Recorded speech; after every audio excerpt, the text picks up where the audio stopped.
कल दिन में घर पर भी आप अभ्यास किए थे कि नहीं? किए थे ना। पंखा बंद करके? नहीं, पंखा तो कल चल रहा था। कल तो पंखा चल रहा था।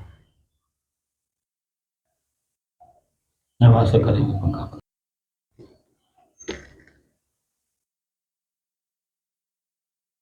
जब ये जो शरीर है, शरीर मेरा है, ये कंफर्म है कि नहीं? जी। मैं तो हूं नहीं, जी। तो मेरा जितना भी चीज मेरे से अलग है सबको मुझे अलग ही करना है। जी। शांति का अनुभव मैंने करा दिया, स्थिरता का अनुभव करा दिया, जी। और स्वयं आपका गुण है शांति, जी। और आपका ठोस पदार्थ आप हैं जी। जो स्थिर है। अब अपने के अलावा जो कुछ भी मेरे में मिला हो सबको अपने से अलग समझ करके उसे सहनशील बनना है। ठंडी, गर्मी, बरसात, भूख, प्यास, मान, अपमान, सुगंध, दुर्गंध, ठीक है ना, जो कुछ भी मेरे अंदर में है, मैं के अलावा जो कुछ भी है,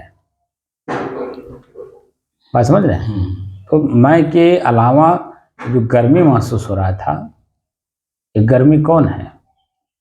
मैं तो हूं नहीं। तो जब गर्मी मैं नहीं हूं तो गर्मी तो प्रकृति की है और शरीर भी प्रकृति की है। तो गर्मी को जितना सहन करेंगे, शुरुआती दौर में व्याकुलता तो पैदा करेगा ही, समझ रहे हैं नहीं?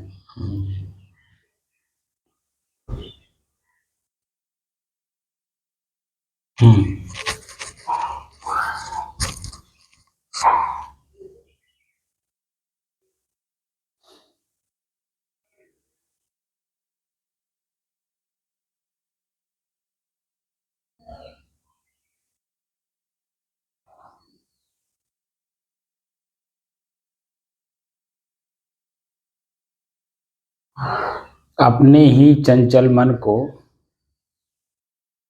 अपने ही बस में करके एकाग्रता, स्थिरता एवं स्वयं अपने आप में शांति का अनुभव करने के बाद अब प्रसंग चल रहा है स्वयं मैं कौन हूं की खोज।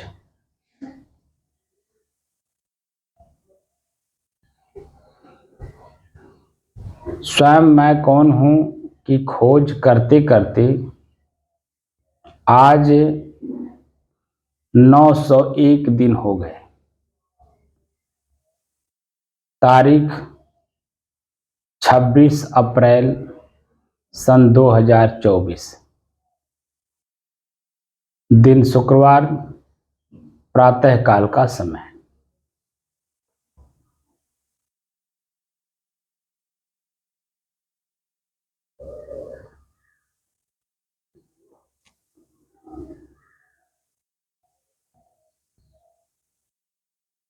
श्वास, नाक और मैं,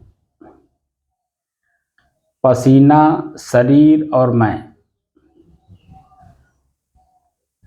अब ये दोनों के बीच में जो कुछ भी अलग से दिखाई देता हो या महसूस होता हो,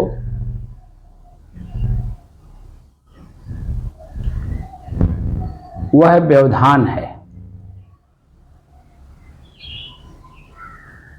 और बीच में आके व्यवधान डाल करके हमें अपने स्वयं की साधना से वंचित कर देना चाहता है।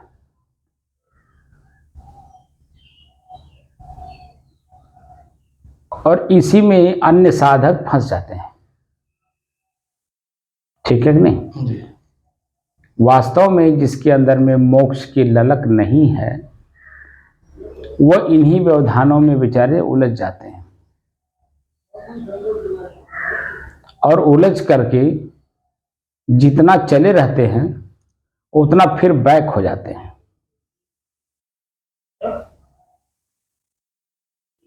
और इतना बैक हो जाते हैं कि पुनः मन उसमें लगता नहीं है कि पुनः हम वापस चलें। जब भोगों को हम भोग ही लेंगे, यही बैक होना है। जैसे बैठे हम लोग, सुबह का समय है, गर्मी कम है, इसलिए पसीना नहीं महसूस हो रहा है, लेकिन मच्छर काट रहे हैं, यह अनुभव हो रहा है कि नहीं? जी हो रहा है। तो जो मच्छर काट रहे हैं, ये मच्छर ही तो व्यवधान डालना है जी। और इसके अलावा मच्छरों को भगाने के लिए जो कंडी जलाई गई है, अगरबत्ती इसको कहते हैं, उसका दुर्गंध है, यानी जो उसमें धुआं निकलेगा, धुआं निकल रहा है, वह धुआं दुर्गंध दे रहा है जी। नाक के भीतर जा रहा है, दुर्गंध महसूस करा रहा है। यह भी व्यवधान है कि नहीं? जी।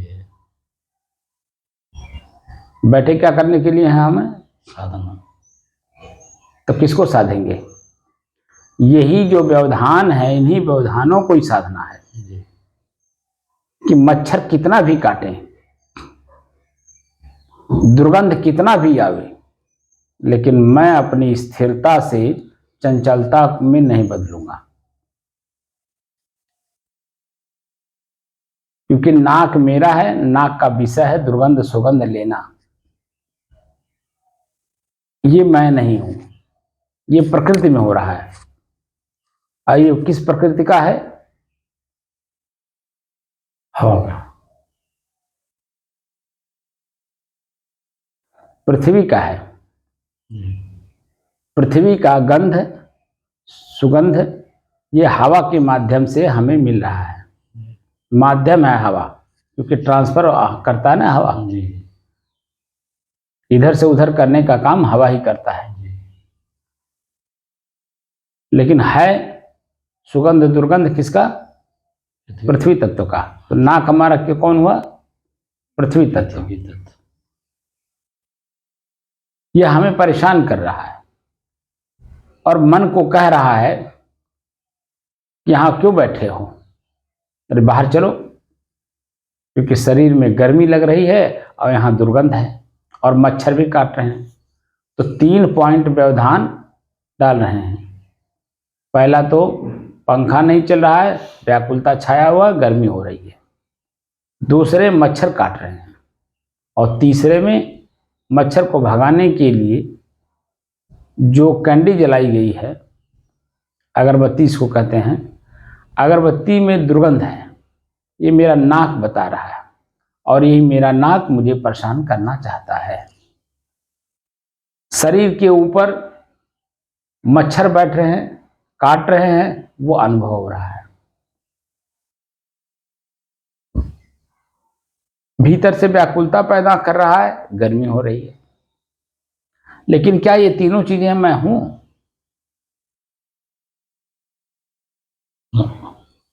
तीनों चीजें तो मैं नहीं हूं। अब मैं जो हूं उसमें यहां वहां तक के पहुंच ही नहीं सकते।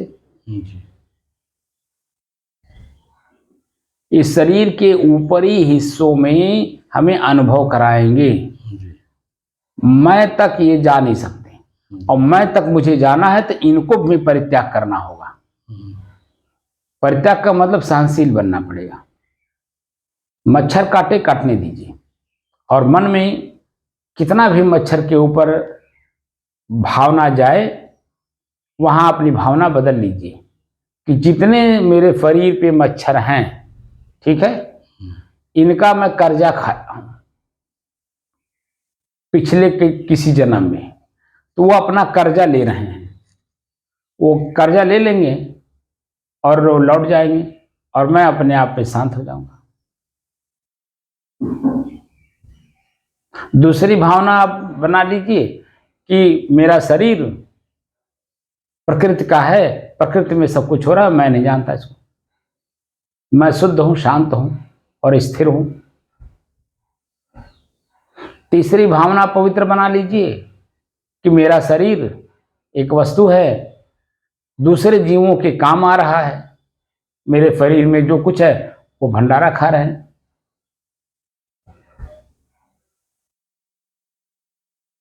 मच्छर का शरीर छोटा छोटा होता है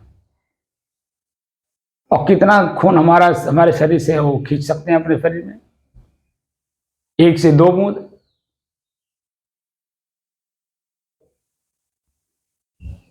और जितने भी मच्छर हैं अपने अपने बूंद ले लेने से वो देखेंगे कि थोड़ी देर के बाद अपने आप आपके शरीर को छोड़ देंगे। लेकिन जब तक वह आपके शरीर से खून अपने शरीर में चूस कर नहीं डाल देंगे तब तक वो आपके शरीर के इर्द गिर्द घूमेंगे।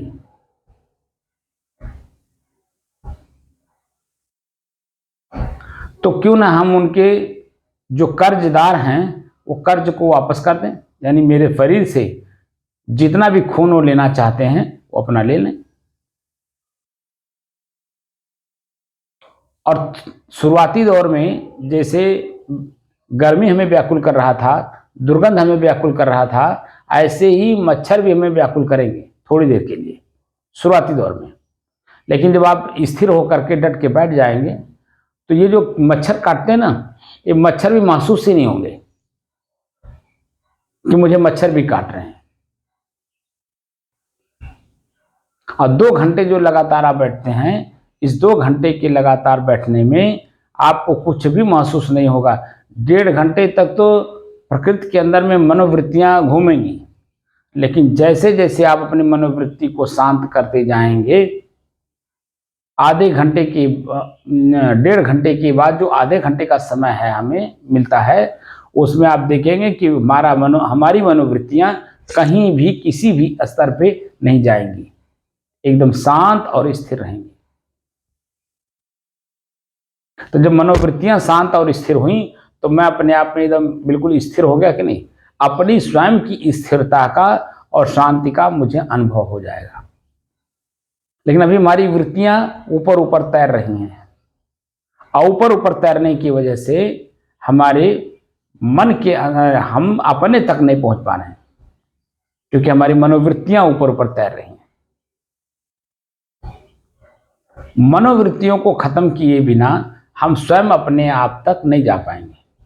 इसी को हमारे महापुरुषों ने उदाहरण दिया है कि जल में आप पत्थर मारते रहिए तो पानी हिलता रहेगा, और पानी हिलने से आप अपना चेहरा नहीं देख सकते। तो पानी यहाँ क्या है, हमारी मनोवृत्ति हिल रही है, तो मैं अपने आप का अनुभव नहीं कर पा रहा हूं। पानी में पत्थर मारिए या आप थाली में पानी रख करके अपने चेहरे को देखना चाहिए, और पानी को मैंने थाली को हिलाते रहिए और चेहरा देखना चाहिए, तो कैसे दिखाई देगा? पानी स्वच्छ है, निर्मल है, बर्तन में है, लेकिन आप हिला रहे हैं तो हिलाने से चेहरा उसमें दिखाई देगा? दिखाई देगा लेकिन स्पष्ट नहीं रहेगा। चेहरा तभी स्पष्ट दिखाई देगा जब थाली को हिलाना बंद कर देंगे, चेहरा साफ साफ देख लीजिए। बात समझ रहे हैं? इसी पॉइंट पे जाकर के हमारे महापुरुष, जो जितने भी महापुरुष हमारे इस लेवल पे गए हैं, उन्होंने इस बात का जिक्र किया है। तो हमारी मनोवृत्तियां ये पानी की तरह हिल रही हैं। मच्छर काट रहा है, गर्मी हो रही है, व्याकुलता छाया हुआ है, दुर्गंध आ रहा है, ये क्या है? ये हमारी मनोवृत्ति हिल रही है। अभी उसमें स्थिरता नहीं आई, और जैसे आप व्याकुलता को व्याकुलता के रूप में देखा, तुरंत आपका मन कहेगा यार यहां से उठ के चलो, बाहर चलो। अब जैसे आप बाहर गए तो जो बाहर का आबो हवा है वो आपके शरीर को, मन को आनंद देगा, और वही आनंद आपको 84 लाख योनियों में भरमाता रहेगा। डट कर, स्थिर होकर, शांत मन से सभी वृत्तियों को देखिए और देख करके व्याकुल मत होइए, परेशान मत होइए, दुखी मत होइए, पीड़ित मत होइए, बल्कि एकदम स्थिरता पूर्वक इनका सामना करिए और थोड़ी देर के बाद ये सारी व्याकुलता, सारा दुख, सारा पीड़ा अपने आप शांत हो जाएगा और स्वयं अपने आप की शांति का अनुभव अंदर अंदर होने लगेगा।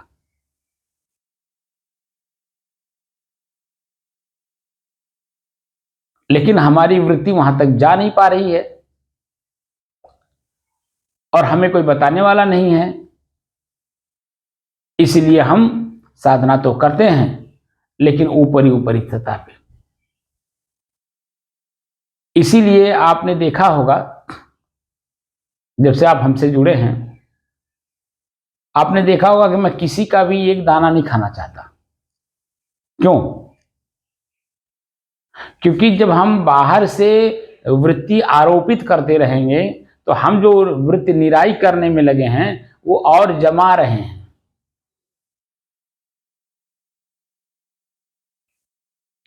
बात समझ रहे हैं? जी। और हम वृत्ति जमा रहे हैं जो कि हम खाली करने आए हैं। अपनी ही मनोवृत्तियों को हम खाली करने के लिए साधना कर रहे हैं। और अगर हम किसी का खाते रहेंगे, अगर जो हमसे लाभ नहीं लिया है, साधना नहीं कर रहा है, हमसे दीक्षा नहीं लिया है, अपने आप को सुधार नहीं रहा है, उसका हम एक दाना भी अगर हम खाएंगे तो मेरे लिए वह पुनर्जन्म में जाकर के मुझे भरना पड़ेगा। और मैं हूं स्थिर, अपनी स्थिरता की तरफ बढ़ रहा हूं। लोग मुझे अपना सब कुछ देना चाहते हैं लेकिन अपनी बुराई त्याग नहीं करना चाहते। तो बुराई जब त्याग नहीं करोगे तो मैं आपका खा भी लूं, ले भी लूं, तो वो वृत्ति हमारी बनती है कि नहीं? कभी आपने देखा होगा कि हम तो खैर ट्रेनिंग पीरियड में ही ये बातें, दो साखियां, एक कबीर साहब की, एक तुलसीदास जी की, दोनों साखियां बिल्कुल सटीक बैठती हैं क्योंकि हमें अपने तक जाना है। कबीर साहब की साखी हमने जो गुरु जी ने पढ़ाया हमें, मांगन मरण समान है मत कोई मांगो भीख, अब मांगन से मरना भला यह सदगुरु की सीख। दूसरी तुलसीदास जी की जो साखी है वो कहते हैं कि तुलसी कर पर कर करो, कर मने हाथ, तुलसी कर पर कर करो, करतर कर ना करो, और जादिन करतर कर करो तादिन मरण करो। अब इसका आप विश्लेषण करिए, ये तो खाली सूत्र दिया गया, आप अपने अंदर में विश्लेषण करिए उसका। तो मन के अंदर में जो विश्लेषण करेंगे तो आप देखेंगे कि लेते समय मन हमारा दबता है, अजीब सा अनुभव कराता है, लेकिन जब हम देते हैं तो हमारा ही चित्त प्रसन्न होता है कि हम किसी के लायक बने, किसी को हमने कुछ दिया अपनी कमाई का। लेकिन जब हम किसी से कुछ लेते हैं हमारी मनोवृत्ति दबती है। तो दबना नहीं है, इसीलिए सहनशील बनना है। भूख, प्यास, नींद, आलस, जमुहाई, सब कुछ को सहन करना है और चेतना में रह करके शांत रहना, स्थिर रहना, शांत रहना और अपने साधना में रत रहना।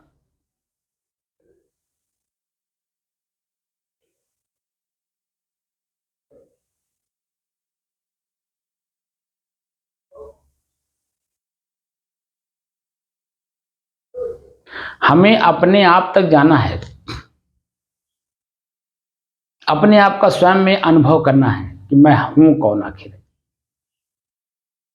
तो ये वृत्तियां हमें उलझाती हैं, हमें अपने आप तक नहीं जाती हैं। इसलिए इन वृत्तियों को सहनशील बनना है, त्याग करना है, स्थिर करना है और अपनी स्थिरता से ही इनकी स्थिरता का अनुभव करना है। जब तक हम अपने स्वयं में स्थिर नहीं होंगे ये वृत्तियां हमको उलझाती रहती हैं। तो वृत्तियों को उलझाना नहीं है और न अपने आप को उलझना है। इसलिए जो कुछ भी मेरे सामने हो वह समझ जाइए कि क्षणिक है, थोड़ी देर के लिए है। और वो जो थोड़ी देर की वस्तु है वो मुझे अस्थायी रूप से चंचल कर रही है, और उसी को हम अगर थोड़ी देर के लिए स्थिर कर लें तो हमारी चंचलता खत्म हो सकती है।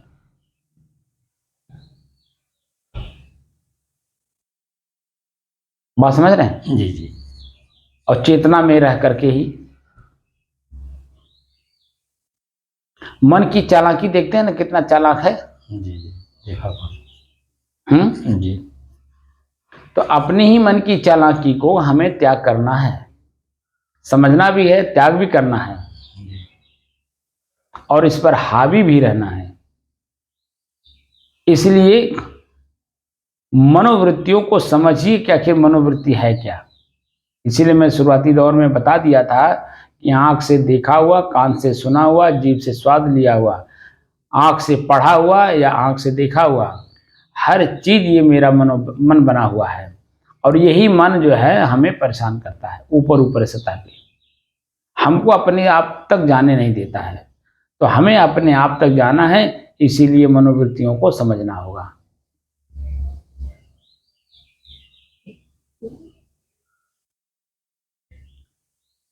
तो पसीना, शरीर और मैं, ये तीन चीजें हमें दिखाई देने चाहिए, और इसके बीच में जो कुछ भी आए समझिए कि ये मेरे लिए व्यवधान है। व्याकुलता हो, गर्मी हो, पसीना हो, जो कुछ भी मुझे ऐसा महसूस हो रहा है वह सब मेरे लिए व्यवधान है। यानी हमें अपने आप तक जाने नहीं देना है। इसलिए चेतना में रहकर शांत मन से स्थिरता पूर्वक पलथी मारकर बैठिए और एकदम एकाग्रचित होकर अपने आप तक जाने का प्रयास करिए।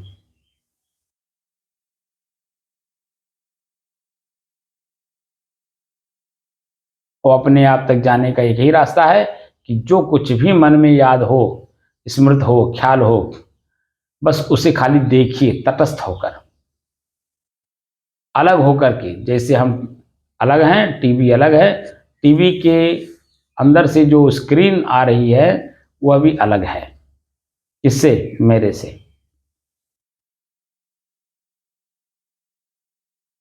इसी तरह से हमारे लीलाट पे अंदर अंदर बहुत सारी वृत्तियां उभरती हैं। बस उसे आप यहाँ बैठ करके इसको टीवी की तरह देखिए। यहाँ आप स्थिर रहिए और इसको देखिए कि कौन कौन सी बातों को याद करा रहा है, कहाँ कहाँ जा करके क्या क्या कर्म करके हमको याद दिला रहा है। 5 साल से लेकर के और अब तक अनेकों वृत्तियां उभरेंगी, क्योंकि इसी आंख से हमने देखा है, इसी कान से हमने बहुत कुछ सुना है, इसी जीभ से हमने बहुत सारी चीज़ों का स्वाद भी लिया है, और इसी पैर से हम अनेकों जगह चले हुए हैं, इसी हाथ से अनेकों काम किए हैं। वो सब की स्मृति आपके इस मस्तिष्क में पीछे स्टोर है। और जैसे देखना शुरू करेंगे, आपको जैसे अंधेरे में ऊपर देखिए रात्रि के समय में, तो टिम टिम टिम टिम टिम टिम टिम टिम टिम टिम में तारे नहीं दिखाई देते हैं।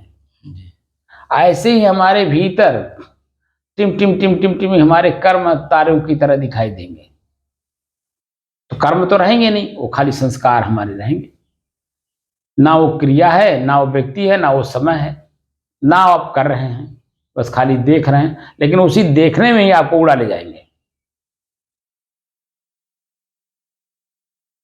बड़ी बारीकी के साथ, इसीलिए कहा जाता है कि गुरु के सानिध्य में अभ्यास करेंगे तो धीरे धीरे धीरे धीरे वहां पहुंच जाएंगे जहां आपका लक्ष्य है।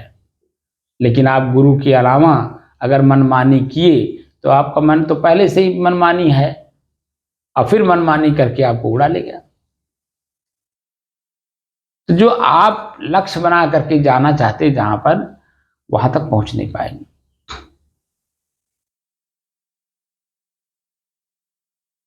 इसीलिए मैंने कहा था, हमारे ऋषि कह रहे हैं ये कोई करोड़ों में एक आदमी वहां तक जाता है।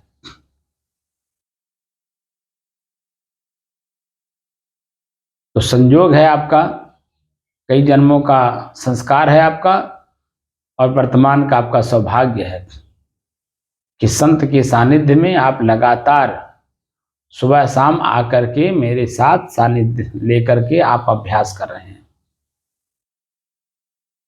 हमारी साधना को देख करके बहुत सारे लोग साधना कर रहे होंगे, या बहुत सारे लोग हैं जो अनेकों स्थानों पे जाकर के साधना कर रहे होंगे, लेकिन साधना की जो पद्धति है गुरु के सानिध्य में, वो पद्धति तो आप अपना नहीं रहे हैं। तो आप अपने मन के हाथ बिके हुए, जो मन कह रहा आप कर रहे हैं।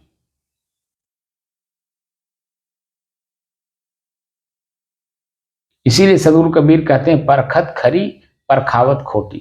हम जो समझते हैं कि ये सत्य है, लेकिन जब उसका विशेषज्ञ हमको समझाता है तो समझ में आता है कि वो सत्य नहीं बल्कि महाझूठ है। झूठ ही नहीं, महाझूठ है। बात समझ रहे हैं जी। इसलिए सानिध्य लेकर के आदमी साधना नहीं करना चाहता है, मनमानी जरूर करना चाहता है। हमने बहुतों को देखा है, और इसी नाते मनमानी करते करते हमारी मनोवृत्तियां उल्टी हो जाती हैं, जिसको हम पागल कहते हैं। पागल शब्द तो अपने आप में बहुत ऊंची शब्द है, लेकिन व्यवहारिक तौर पे आपने देखा होगा, पागल शब्द उसको कहते हैं जिसका बुद्धि दिल दिमाग काम नहीं करता है। समझ रहे हैं कि नहीं जी। जो कि पागल शब्द जो है ये पंजाबी भाषा है। पा धन गल, गल कहते हैं बात को, यानी शब्द को।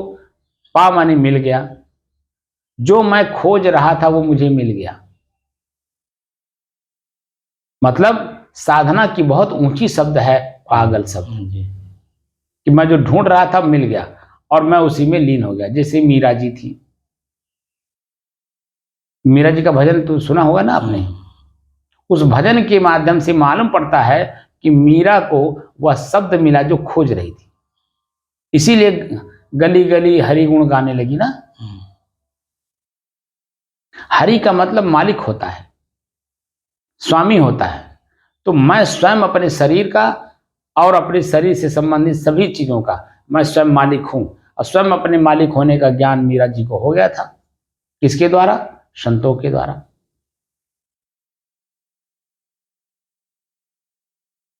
संत के सानिध्य में जाने से ही आपको अपने तक जाने के शब्द मिलेंगे, और शब्द के सहारे ही मुझे अपने तक पहुंचना है। यही बात सदगुरु कबीर कहते हैं कि शब्द शब्द बहु अंतरे, सार शब्द मत लीजिए कहीं कबीर, जहां सार शब्द नहीं धृग जीवन सोची। धिक्कार है ऐसे जीवन को जो खाली जीवन जी रहा है, मानव जीवन को सार्थक नहीं कर रहा है, इसे कमाई नहीं कर रहा है कि मैं कौन हूं। अच्छे बुरे की कमाई तो सभी लोग कर रहे हैं। अच्छा करो, अच्छा करो, अच्छा करोगे तो अच्छा मिलेगा, बुरा करोगे तो बुरा मिलेगा, लेकिन मैं तक तो नहीं पहुंचेंगे ना। जो मिला वो बिछुड़ेगा, जो मिला वो खत्म होगा, जो मिला संजोग हुआ उसका वियोग होगा। मिला तो बिछोड़न होगा ही। तो इसीलिए ऐसी वस्तु को प्राप्त करिए कि जो मिले, मिल जाने के बाद कभी बिछोड़े नहीं। संजोग हो तो उसका वियोग हो नहीं। वो कौन है? वो स्वयं आप अपने ही हैं, लेकिन आप अपने को जान नहीं रहे हैं, और अपने को जानने के लिए ही संत महात्माओं के पास जाते हैं, यानी धर्म का आश्रय लेते हैं। अब पता चला कि जन्म धर्म का आश्रय लेकर के और पीछे चले गए और बैक हो गए, क्योंकि सही तरीके से धर्म को आपने जाना नहीं, समझा नहीं, प्रयोग किया नहीं, इसीलिए बहुत पीछे हो गए। क्योंकि आपने वहां इच्छा करके गए कि हमको बेटी मिल जाए, बेटा मिल जाए, घर मिल जाए, हमारा नौकरी लग जाए, हम ये यानी कामना लेकर के गए। कामना मुक्त होने का साधन है अध्यात्म, और कामना मुक्त होने की बजाय और कामना भर ली। तो क्या हो रहा है, आप अपने से जो नजदीक थे ना, वो अभी आपने और अपने आप को दूर कर लिया इच्छा करके। इसीलिए कहा जाता है कि इच्छा का परित्याग करिए। तो इच्छा का परित्याग किए बिना हम स्वयं अपने तक नहीं जा पाएंगे, क्योंकि हम जो इच्छा करते हैं ना बाहर का करते हैं। अब बाहर की कोई भी वस्तु हमारे अंदर नहीं जाती है, खाली उसके जैसे आंख ने देखा कि पंखा लगा है, लेकिन पंखा मेरे अंदर जाएगा नहीं। खाली उसका परछाई मेरे मस्तिष्क में जुड़ा हुआ है कि पंखा लगा है, पंखा अंदर नहीं जाता है। शरीर को सुख दे सकता है, लेकिन मुझे सुख नहीं दे सकता।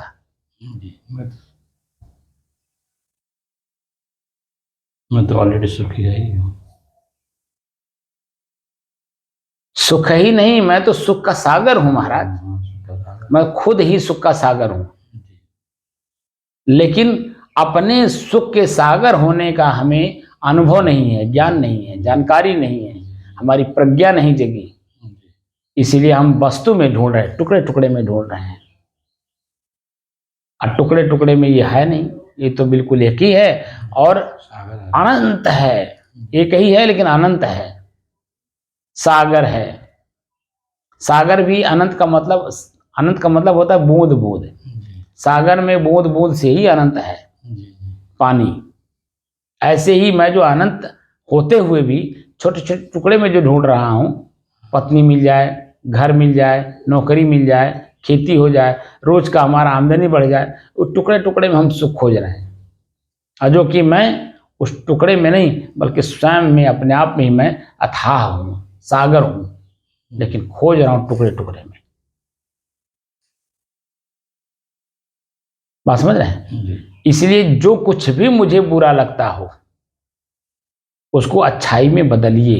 यानी पसीना जो रहा है ये बुराई है, व्याकुलता छा रहा है बुराई है, उठ के भागने का मन कर रहा है। लेकिन जब हम डट करके सामना करते हैं, इसी को जीत लेते हैं, सहनशील हो जाते हैं, तब क्या होता है,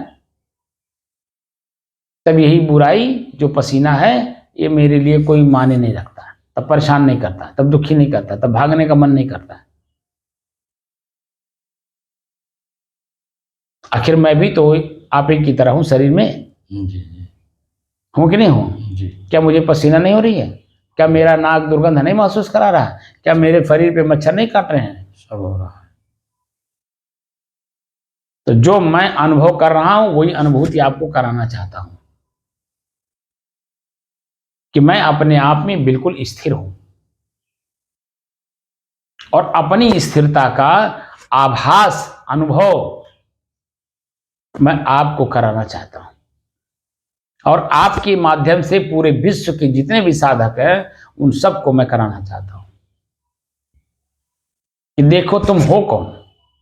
ये वृत्तियां नहीं हो, जो तुम्हारी मनोवृत्तियां बदलती रहती है ना, वो क्षण क्षण में, वो तुम नहीं हो। वो तो टीवी की तरह एक दृश्य हो, जो बदलना, अपने आप को बदलना समझ रहे हो, वो टीवी की तरह एक दृश्य हो। जैसे टीवी में बनावटी चीजें हैं, ऐसे ही जो हमारी वृत्ति बदल रही है ये भी हमारे ही द्वारा बनाई गई है। देखा हुआ, सुना हुआ, भोगा हुआ, चला हुआ, किया हुआ, ये जो संस्कार बैठे ना ये हमारे खुद के बनाए हुए हैं। और खुद का बनाया हुआ दृश्य और खुद देखने में कष्ट लगता है, पीड़ा लगती है कि मैंने क्या किया है। इसीलिए सबसे पहले चंचल मन को एकाग्र कराया जाता है।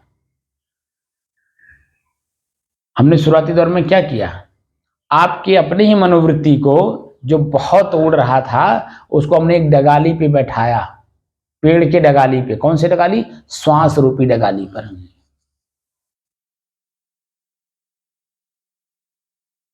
जब तक वहां श्वास रूपी डगाली पर मन स्थिर नहीं होगा तब तक अन्य चीजें हम देखेंगे कैसे,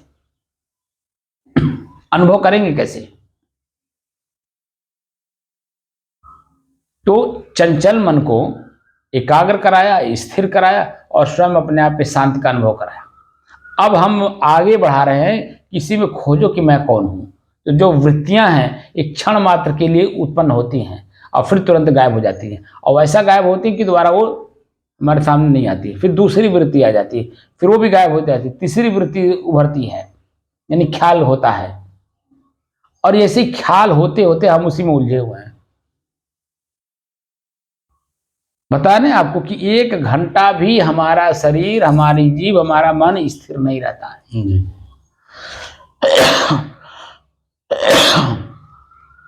और हमें इसी को स्थिर करना है। उदाहरण बाहर दिए जाते हैं खाली समझने के लिए, और वो समझ अगर बढ़ गई तो हम जैसे बैठेंगे, अपनी मनोवृत्ति को देखेंगे और शांत मन से बिल्कुल धीरे धीरे धीरे धीरे हमारी मनोवृत्तियां एकदम शांत हो जाएंगी।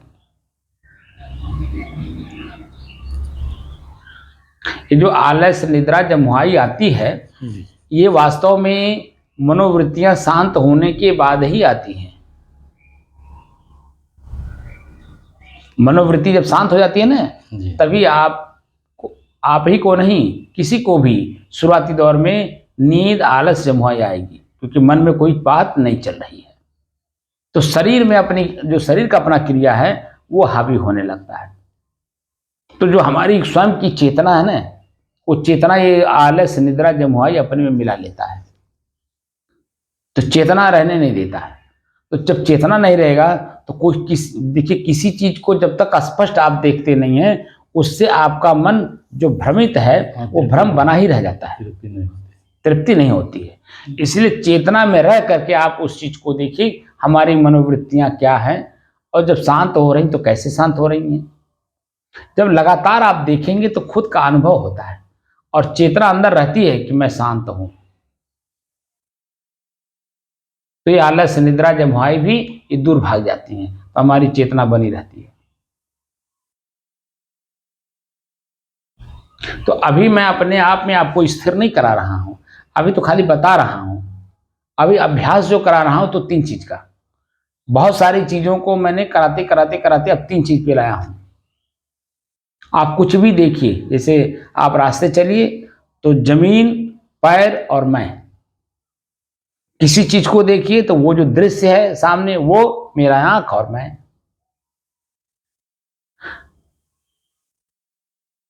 पसीना शरीर और मैं, श्वास नाक और मैं, कान शब्द और मैं, जीभ स्वाद और मैं। बात समझ रहे हैं? इस तरह से जब अभ्यास करेंगे एक एक करके, तो ये इनकी जो आसक्ति है ना मेरे अंदर में, वो टूटेगी। और जब इनकी आसक्ति टूटेगी तो मैं अपने आप में स्थिर होने लगूंगा। और ये बिल्कुल जैसे मैं बैठा हूं और एकदम बिल्कुल, हमको तो सब कुछ अंदर पे ऐसे दिख रहा है, जैसे मकान में बैठिए और आंख खोल करके देखिए तो सब कुछ दिखाई देता है, कौन सामान कहाँ है। दीवार भी दिखाई देगा, दीवार के ऊपर पंखा भी दिखाई देगा, टीवी भी दिखाई देगा, घड़ी भी दिखाई देगा, सब कुछ दिखाई देगा। और कमरे के अंदर क्या क्या रखा हुआ, सोफा रखा है, बेड रखा है, मैंने कमरे की बात कर रहा हूं। लेकिन हम लोग साधना कक्ष में बैठे हैं, अब यहां क्या रखा है, तो साधना कक्ष में जो कुछ रखा होगा वो सब दिखाई देगा, क्योंकि मैं एक जगह स्थिर हूं और आंख से देख रहा हूं। तो जिसकी प्रयोग हमें जब जरूरत होगी हम उसका कर लेंगे, और जिसकी जरूरत नहीं है वो अपनी जगह पे स्थिर रहेगा, मस्तिष्क में रहेगा कि ये वस्तु यहां है, जब जरूरत होगी इसका प्रयोग कर लिया जाएगा। ऐसे ही भीतर में जब आप स्थिर हो जाएंगे तो आप ही के पास आंख भी है, कान भी है, नाक भी है, जीभ भी है, लिंग भी है, पैर भी है, हाथ भी है, पेट भी है, सर भी है। किसकी जरूरत कब है हम उसका प्रयोग कर लेंगे, अपने आप में शांत भी रहेंगे और सामने वाले को भी शांत कर देंगे, क्योंकि वो वृत्तियां उभरेगी, और जो वृत्ति उभरेगी तो हमारी चाहना खूब महसूस हो जाएगी, किसके द्वारा ये वृत्ति शांत होगी। जीभ या ओठ ये महसूस कराएंगे कि भूख लगा है, तो हम पैर से चल करके, हाथ उठा करके मुंह को देंगे, दांत से चबाएंगे और घाटी से नीचे उतार देंगे। तो सारी क्रिया कौन कर रहा है? क्या स्वतः अपने आप में हो रहा है? नहीं, मुझे करना पड़ रहा है, मुझे करना पड़ रहा है। क्योंकि पेट मेरा है, भूख लगा है, जी प्यास लगा है तो ओठ बताता है। जी तो हमारा पैर, हम अपने पैर को चलाते हैं, जा करके नल चलाते हैं और हाथ में गिलास लेकर के पानी को पीते हैं, तो हमारा प्यास मिट जाता है। तो कोई परेशानी, कोई दुख, पीड़ा नहीं न होता है, क्योंकि मुझे मालूम है कि किस समय में किसका प्रयोग करके किस वृत्ति को शांत करना है। चलना भी है कि नहीं चलना है, हर चीज का ज्ञान है, क्योंकि मैं अपने जगह पर स्थिर हूं। तो इसलिए 3 चीजों को देखिए, श्वास, नाक और मैं, पसीना, शरीर और मैं। और जब चलिएगा यहां से कमरे से, तो दृश्य, आंख और मैं, पैर, जमीन और मैं, जमीन, पैर और मैं। इस तरह से अभ्यास करिएगा तो देखिएगा धीरे धीरे धीरे धीरे धीरे धीरे आपकी जो चेतना है ना, जो सुप्त हो गई थी, वो धीरे धीरे धीरे धीरे जागृत होने लगेगी। और उसी चेतना की जरूरत है, क्योंकि चेतना मेरा गुण है, शांत मेरा गुण है। हम चेतना में भी रहेंगे और शांति भी रहेंगे, क्योंकि वृत्तियां नहीं उलझेंगी, वृत्तियां उभरेंगी नहीं, और जब वृत्तियां उभरेंगी नहीं तो मुझे उलझाएंगी नहीं। तो मैं स्थिर भी रहूंगा, शांत भी रहूंगा, स्थिर भी रहूंगा।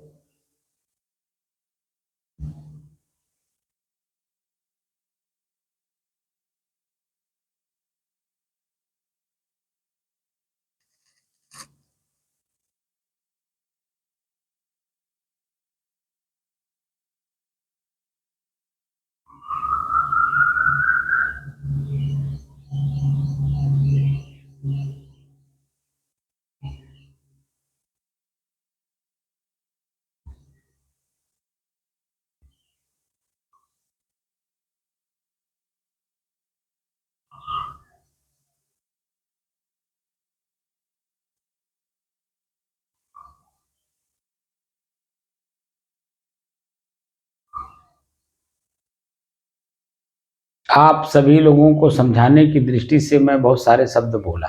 जी अब अभ्यास की दृष्टि से बैठ रहे हैं जी तो मनोवृत्तियां शांत हो गई, कुछ भी बोलना नहीं है, सिर्फ अभ्यास करना है कि मेरे शरीर पे क्या हो रहा है।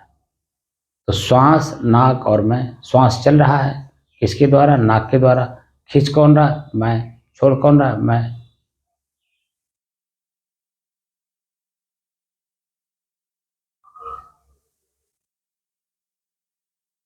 मेरे ही शरीर पर पसीना हो रहा है, भीतर भीतर मुझे अनुभव हो रहा है। तो पसीना, शरीर और मैं।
इसे बंद कर दीजिए।